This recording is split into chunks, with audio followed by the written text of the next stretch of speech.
All right. I have my mic on mute the whole time. Sorry about that. Let's get started. Rookie mistake. Anyway, this is Terry with College Football Stop, bringing you guys another show today, obviously. Um, Today's October 30th, 2023. Monday after a good weekend of college football is always a good day. We like to get back to it. Uh, what I want to talk about today is I want to update you guys on kind of what's going on with Michigan. Some things came out this weekend, nothing crazy, but we're going to keep talking about it because I do think that's one of the stories of college football, and I think that ultimately there is going to be something to come of it. But we'll get into that in a minute. And then I want to recap this Ohio State versus Wisconsin game. Obviously, 24-10 win. Not a great win in terms of like how it looked, I guess. Defense still playing phenomenal like they have been all year. And I don't know, man. This is what this team is. We'll get into more of my thoughts on that as we go on here. But I want to start with the update on Michigan. So this weekend, again, I don't know where it came from necessarily, but I think it was the Minnesota Sports platform. They were kind of trolling Michigan fans on there and said that Ryan Day hired his brother, which I think his name is Chris Day, who owns a investigation firm called like Fourth and Inches or Fourth and One or something. But anyway, they think that Ryan Day hired his brother to investigate Michigan and Jim Harbaugh. I just think that's hilarious. Obviously, that's not true. I mean, do people really believe that a guy named with the last name Day, who looks like Ryan Day, I'm assuming, I haven't even seen the guy, right? But I'm assuming that if they're actual brothers and actually related, they look like each other. But a guy who just is going to stroll up into Michigan with the last name Day and be like, all right, show me all your records and show me all your files. And they're just going to be like, okay, that's fine. That was never going to be a thing. I don't even know why that even got traction, but some of the Michigan beat writers and blog writers and all that good stuff put out real stories about it, or at least clickbaited their fan base into clicking on those things. I didn't actually go on there and read them because I'm not really interested in what their beat has to say most of the time. So I don't know, but that's just an absurd thing that came out. Obviously, Michigan fans all over Twitter and all that want to say like Ryan Day's soft. He hired his brother to help him, and I was kind of going back and forth with some of them because my comeback to that was that Jim Harbaugh had to have his brother help him hire a defensive coordinator. So I said Ryan Day asked his brother to help him do a job that he couldn't do. Jim Harbaugh asked his brother to help him do his job. All right. Anyway, that's just a little trolling, whatever. Twitter gets crazy, man, when stuff like this happens. I think it's hilarious. Um, but obviously, there's no truth to that. Ryan Day did not hire his brother to investigate Michigan. If he was gonna hire someone to investigate Michigan, it wouldn't be or Michigan, excuse me. It would not be his brother. Come on now, why that just makes no sense at all. All right, but the next thing that came out, this actually like yesterday, it was kind of plastered all over Twitter, that Michigan and their like board of regents or board of directors, whatever they call it, was having a meeting, and it looks like Harbaugh's contract was rescinded, and basically, this is something that was big news. Everybody was talking about it. I don't necessarily think that this is a big story or big news.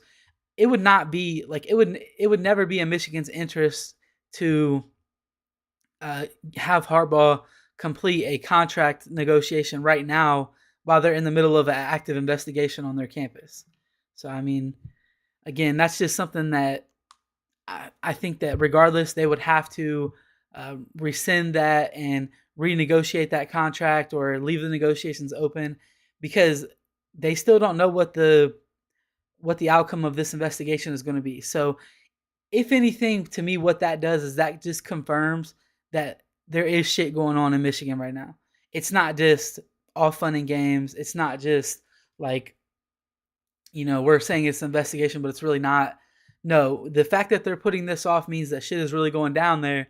Now, again, that doesn't mean anything, though, because we all knew that already, right? We knew that they were being investigated, and Michigan fans may have wanted to deny it or, say it's nothing, blah, blah, blah, blah. But it's clearly not nothing. There's something there. So we'll see how it plays out. I mean, I don't know. I think that this whole situation is going to lead to someone getting suspended. It's going to lead to some kind of penalty. I don't know if that will end up being a big penalty. I don't know if that will be this year. I don't know if that will be, a slap on the wrist. Something is going to happen though, just simply because you can't cheat. I mean, that's just how it is. Like people, anyone can say like, oh, well, all teams do it. Like, okay, tell me what teams are doing it. I want to know and show me the proof and send it to the Washington's Post or whoever the hell put the whoever hell put the original article out that broke this. Send it to them and let them break it and let that team get investigated. If you're not going to do that, then you're just talking out of your ass saying all teams cheat. And I mean, I do think that some teams kind of bend the rules and some teams cheat and some teams find loopholes like Michigan thinks that they did. But the bottom line is that it doesn't matter until you get caught. That's life. It's they say that people, the average person breaks like whatever so many laws every single day, but you don't go to jail every single day because you don't get caught, or it's something that's just simply that's a law that's not as important. You know what I mean? So again, what it comes down to is if you get caught, plus what they were doing was in my opinion, was a big deal. Maybe that's because I'm an Ohio State fan. Maybe that's fan glasses. I don't know. But to me, it's a big deal if you're messing with the integrity of the game and you're making it to where your team has a major advantage. I don't care what people say. Knowing someone else's plays is a major advantage, especially if they don't know that you know their plays. It's a big advantage. And I want to shout out my dude. I actually tweeted this out. My dude Chris Drew was on the Best Damn Media podcast, and they were talking about this situation, right? First off, shout out Best Damn Media, some of the best content out there. If you guys haven't checked out Best Damn Media, go on YouTube right now. Go to Best Damn Media and watch all their videos and subscribe. They're my homies, but I mean, their content they're putting out is crazy. I'm trying to be like them. Anyway, Chris Drew was on there, and he said he compared this situation to him playing against his brother in Madden and watching him do all of his plays. But his brother is also 7. He was talking about Michigan's schedule this year. So they've had a crappy schedule, and at the same time, they scouted teams illegally and learned their play calls, which, don't get me wrong, I know they didn't do that for every team, but does it matter? Like, you don't have to do that for every single team. If you do it against a few teams, that's going to have a big impact on what your team looks like. So I don't know. I think that we'll see as the season goes on. I think that we will see them struggle a couple times this year, especially in that final stretch that they play, which they have Penn State. They have at Penn State, at Maryland, and then Ohio State at the Big House or whatever. I think that there's a potential for 2 losses in those last 3 games for them, especially if this play calling stuff or this play stealing, sign stealing stuff has as big of an impact as I think that it will. So we'll see. All right, what's up, Rayshawn, brother? Thanks for coming, man. If you guys have any questions in the chat, obviously let me know, and then hit the like button, subscribe, all that good stuff. We were just about to get into some Ohio State stuff now. I like to lead off with the Michigan thing because it's kind of the hot topic right now, and I just think that everybody should stay informed on this. I mean, if you're a college football fan, these types of situations are important to know, to see what could happen to your team potentially. Like if your team ends up cheating or something, we're gonna have a blueprint on how the NCAA plans to handle that, especially because the NCAA has like a new commissioner and stuff now. So I mean, everybody can look back at the NCAA and say they take a long time, they don't really care about these types of things, blah blah blah. But the NCAA got a new commissioner, I believe. If I'm wrong about that, let me know in the chat. But I'm pretty sure they got a new commissioner. I don't know what his name is, but whatever. Anyway, changes in management can always bring changes, and I could see that being the thing with the NCAA.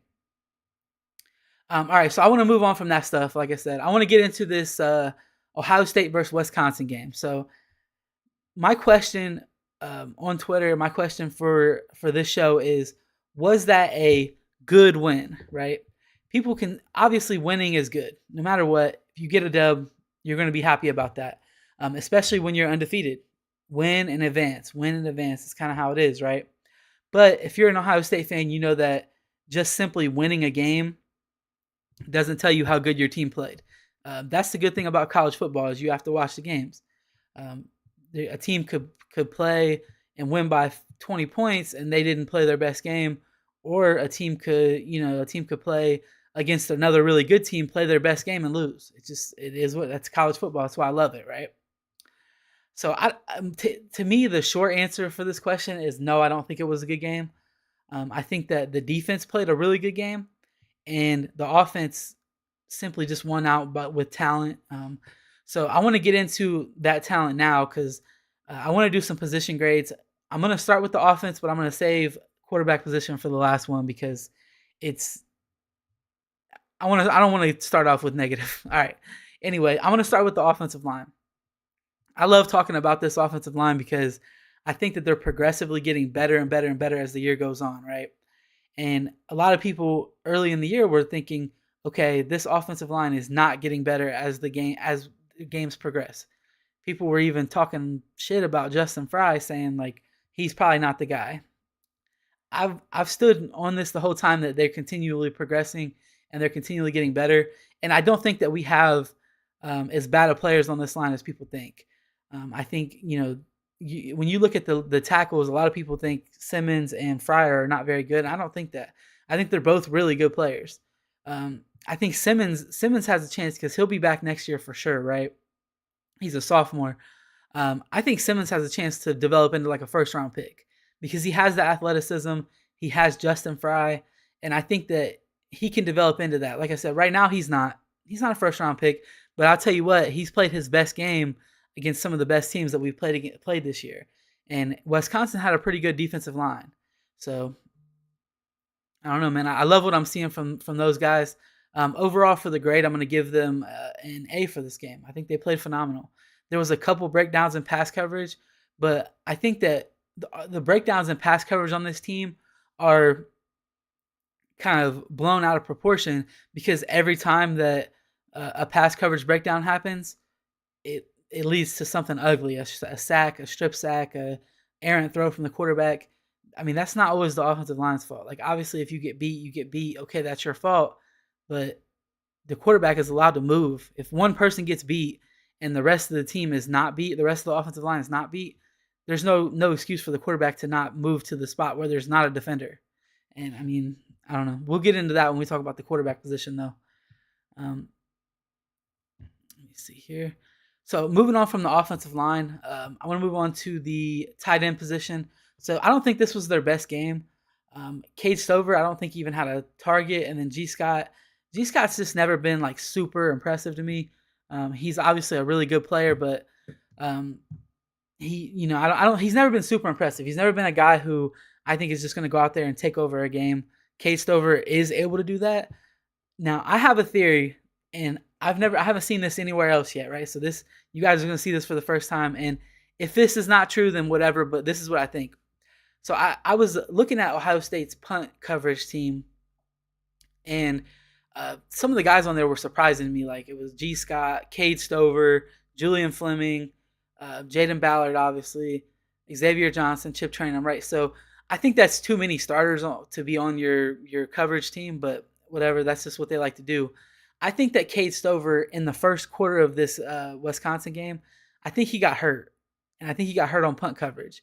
I was kind of rewatching some of the plays from the game, and there was one play, the biggest punt return that Wisconsin had, where Cade Stover dove in on the guy late, and he like basically punched his teammate's helmet. So there was another Ohio State player, I forget who it was, coming in from another angle, and Cade Stover dove and basically punched him on the helmet, and you could tell he was in pain. So I have a theory that I think Cade potentially like broke his hand or something in that game, and that's why they didn't target him at all during that game.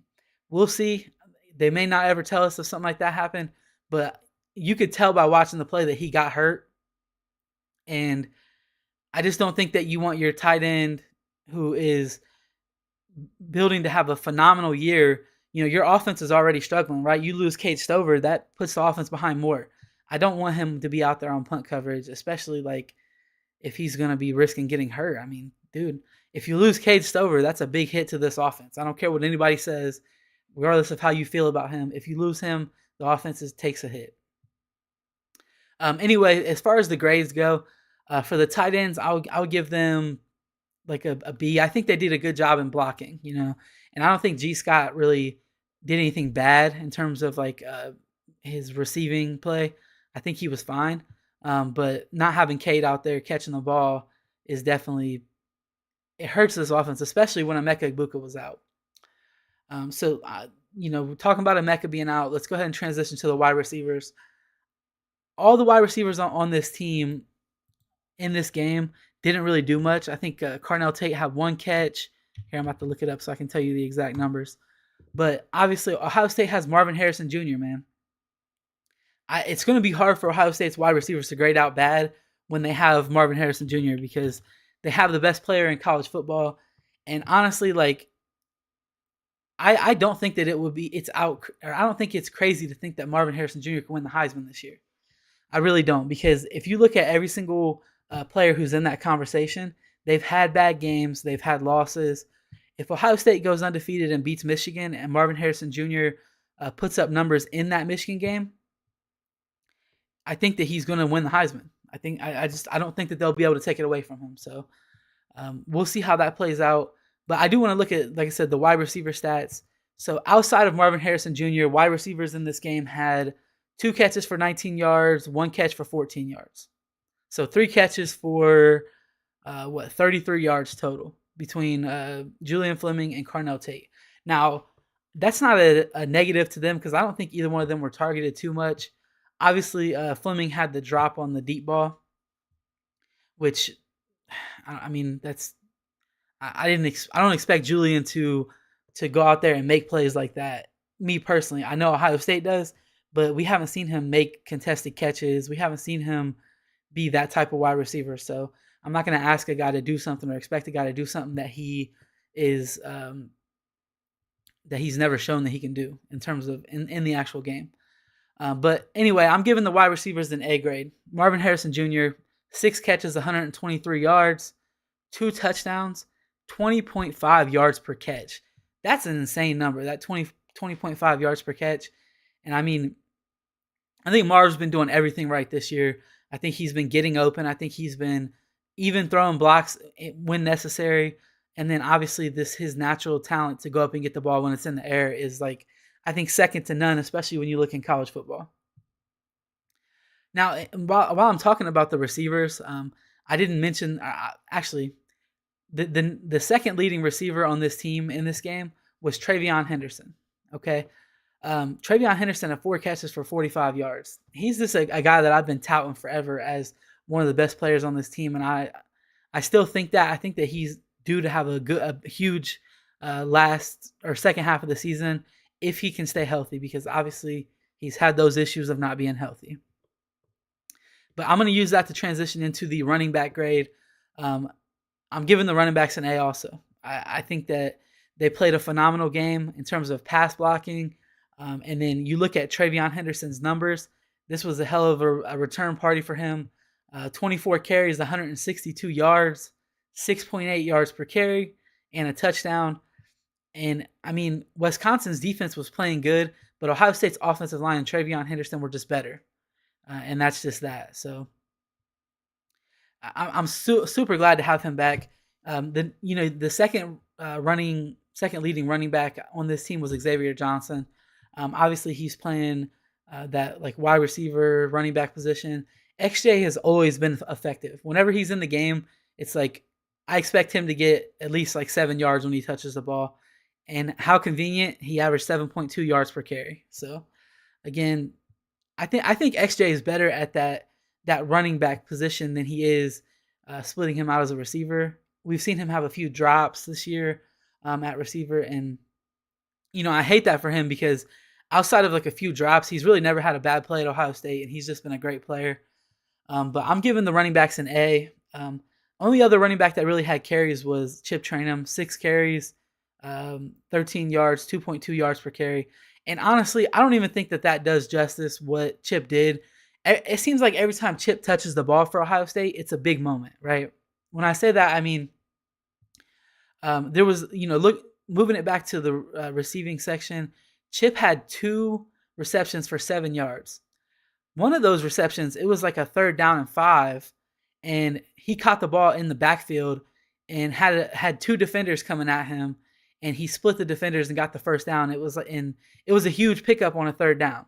So it when I'm saying that Travion Henderson's the best running back on this team, never ever think that I'm saying that Chip Trainum is not super important to this team, because he's made some of the biggest plays of the year so far. I mean, you look back to the Notre Dame game, Chip Trainum had the touchdown.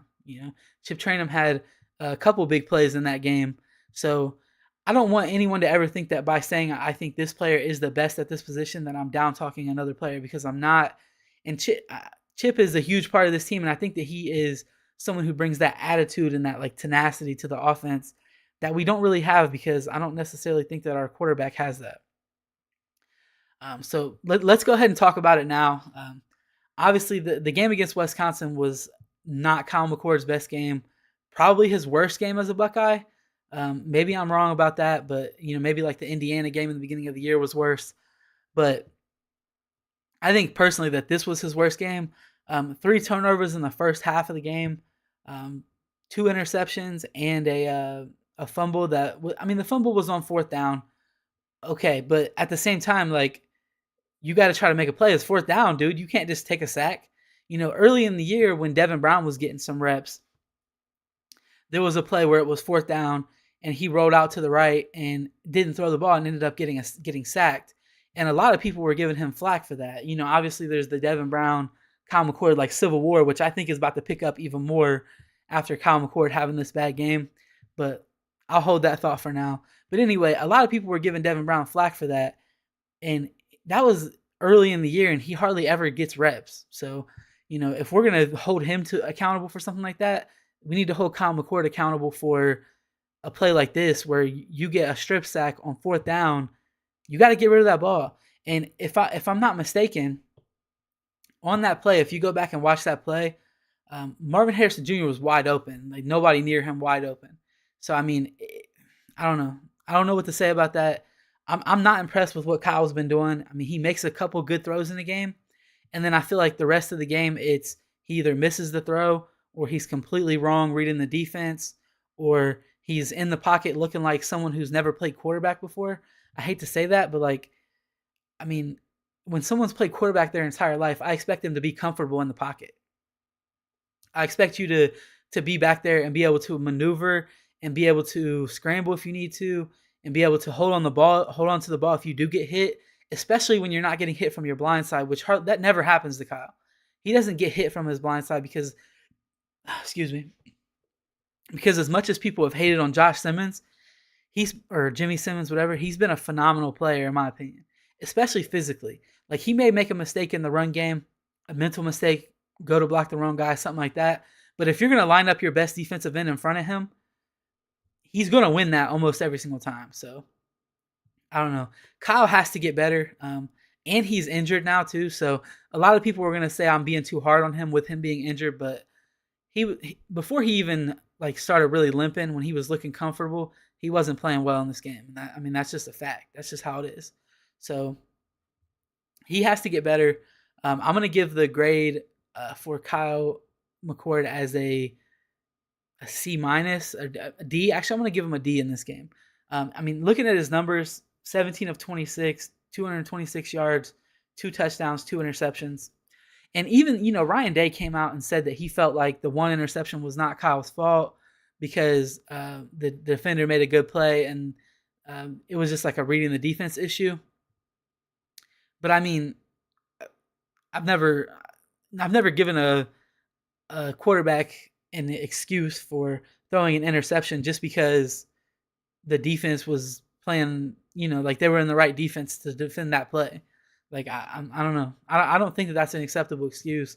The other one, Ryan Day said, was inexcusable. It was 1st down in the red zone. He rolled out to the right and just threw a ball he should have just thrown away. Really, he should have ran. I mean, it was 1st down. He would have got at least 2 yards if he just tucks that and runs as fast as he can.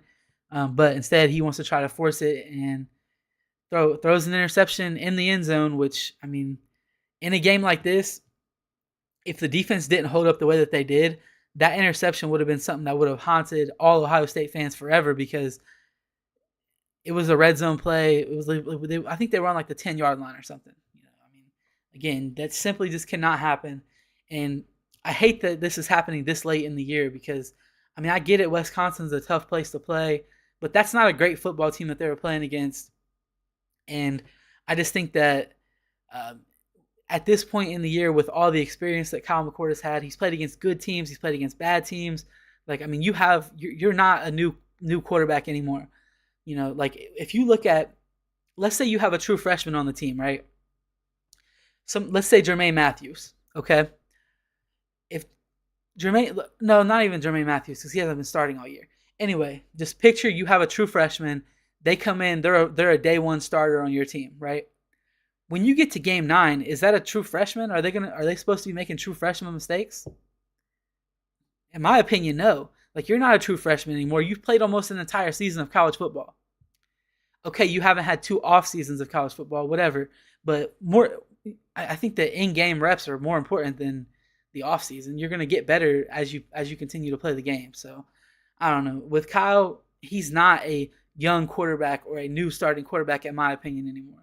He has tons of reps. He has played against tons of different defenses, and he has probably the best offensive core that you could ask for in college football around him. Any quarterback in college football would want Marvin Harrison Jr., Emeka Egbuka. Any quarterback in the country would want to have Travion Henderson on their team, playing the way he is now, especially. So I don't know. I give him a D-. I think is what I'm going to go with. Kyle has to get better, and honestly, like I was saying before, I'm not sure that if Devin Brown was healthy, that we would not have seen Devin Brown come in this game. What do you guys think? Let me know in the chat. Would Devin Brown have came in this game as, like, not just in like a red zone package, but as the actual quarterback? Would he have came in this game if he was not injured, if he was healthy? Because I definitely think that he would have. I think that Ryan Day. And, I'm sorry, I lost my train of thought. But anyway, Ryan Day, even at halftime, they asked, like, what does he want to see from his quarterback going forward in the game? And he said manage the game. So he's like, dude, stop trying to go out there and make plays and manage this game and get us to a victory. All right, so I'm going to move on from that, man. Like I said, he just has to be better. And I wouldn't be surprised if we see Devin get into a game soon. I know that he's injured now. He probably won't play the next game. But I think that going into like the Michigan State game, we could definitely see him getting into the game because I don't know. I still think that he's the better quarterback, honestly. I hate to say that now this late in the season, but that's just how I feel. And then let me see here. Moving on to the defense. I'm going to go a little quicker through the defense, guys, because I got to get out of here in a minute. But position grades, I'm going to start with the defensive tackles because I like to split up the tackles and the ends. I think they played a really good game. They were really good at defending the run. We didn't get a ton of pressure on their quarterback in this game, but still, deflecting passes, really good against the run. I had a stat about Tyleik Williams, so I made the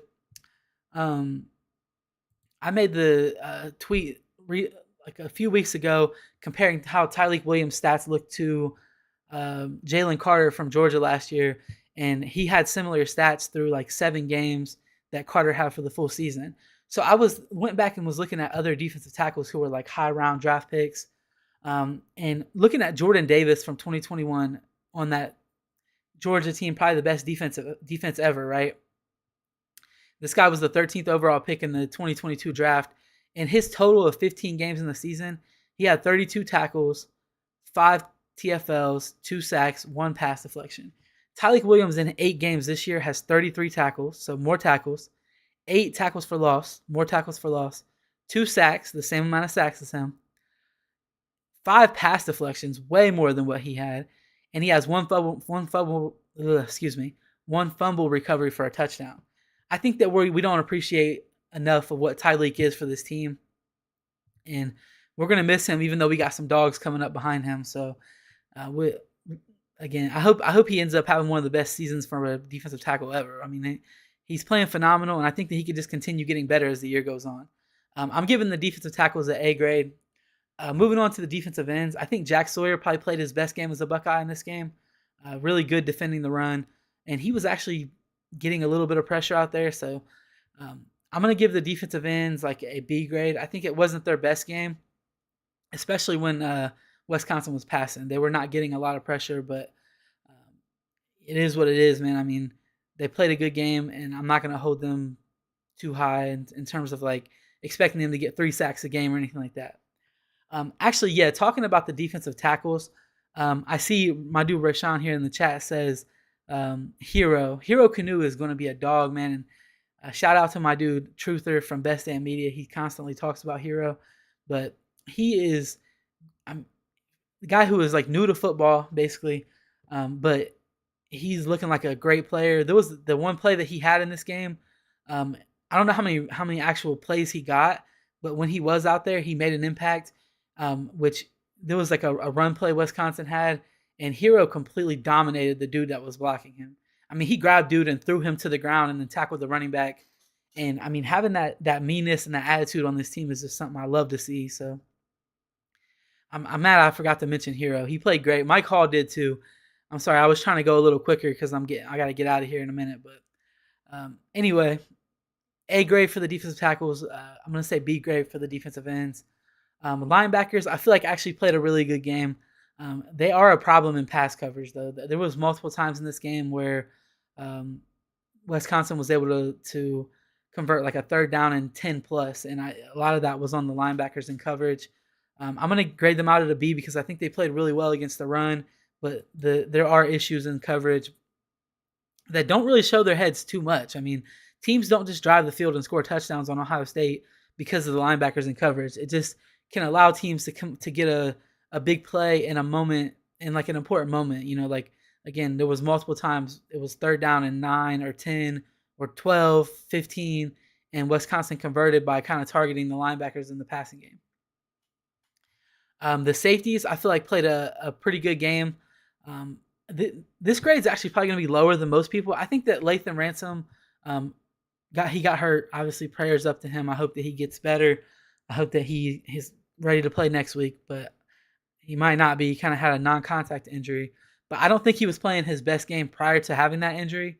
So hopefully, uh, Lathan Ransom gets healthy, and I just think that we were doing some things differently on defense. And um, Lathan did have a really good play where he did like a run blitz, and he hit the running back as soon as they handed the ball off, which he's always been a good blitzer. So I love that from him. Not to say he was having a terrible game, but it wasn't his best game, in my opinion. I didn't really see Josh Proctor make too much of an impact on this game, which was weird to me because he's been an impact player in every single game. I'm going to grade them out at like a B minus. Like I said, it was not their best game, but and then if you're including like, no, I'm going to include them the other way. I was going to say if you're including the corners in there, then that grade might change, or not the corners, but the nickel. I'm going to consider the nickel a corner, and I'm going to go ahead and grade the corners. I'm giving them an A. Iggy and Denzel Burke are just shut down, man. I think they're going to be shut down all year. And I think Jordan Hancock is probably one of, if not the most important player on this defense. To have a guy out there that can cover a really good receiver in man coverage and can also come up and defeat a block and tackle the running back in like the C gap or the B gap. I mean, again, he seems like he can do it all, and I love that from him. I hope that they continue having him on the field. I don't want to see Sonny off the field too much because I think he's also one of those players. But Jordan Hancock, in my opinion, raises the ceiling of this defense by a lot.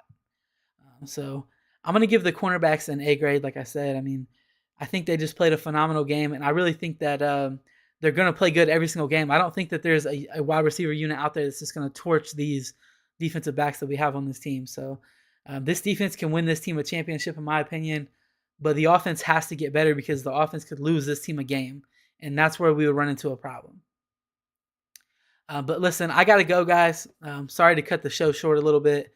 I mean, it's a little longer than my shows normally are anyway, but I wanted to keep going here. But I got to go. I'll be live again tomorrow at 10 a.m. Talking some more Buckeyes. Probably going to catch, hopefully, if it's uploaded, I'm going to catch the all 22 of this game, and then I'll really be able to see who played well and who didn't. And then we'll dive back into it tomorrow. Thanks you guys. Thanks for coming. Obviously, if you like the video, hit the like button, subscribe, all that good stuff, and come back for more content daily at 10 a.m. Eastern time. Peace out, guys.